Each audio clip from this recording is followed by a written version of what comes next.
آپ سے سوال کرتا ہوں، جو شاٹ گن مارنے کے چکر میں اہل شرک کی باہوں میں باہیں ڈال رہے ہیں، اہل بدعت کو اپنا امام اور شیخ اور مرشد اور حضرت قرار دے کر کسی سیاسی مذہبی اتحاد کے لیے دوڑے لگا رہے ہیں، جس نبی کے ساتھ کوئی بھی نہیں اٹھا، کیا کوئی کلمہ پڑھنے والا عوام الناس میں سے کوئی شخص بھی یہ کہہ سکتا ہے کہ نعوذ باللہ وہ نبی ناکام ہو کر اٹھائے گئے؟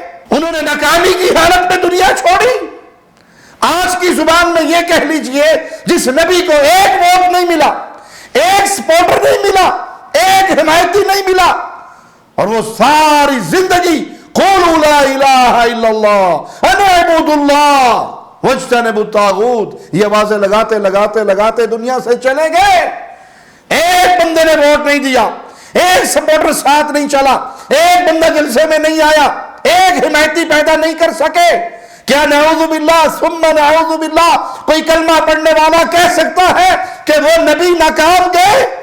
اور اگر کوئی کہے گا تو ایمان سے محروم ہو جائے گا۔ کوئی نبی ناکام نہیں گیا، ہر نبی کامیاب گئے، اپنی اپنی ڈیوٹی ادا کر کے گئے۔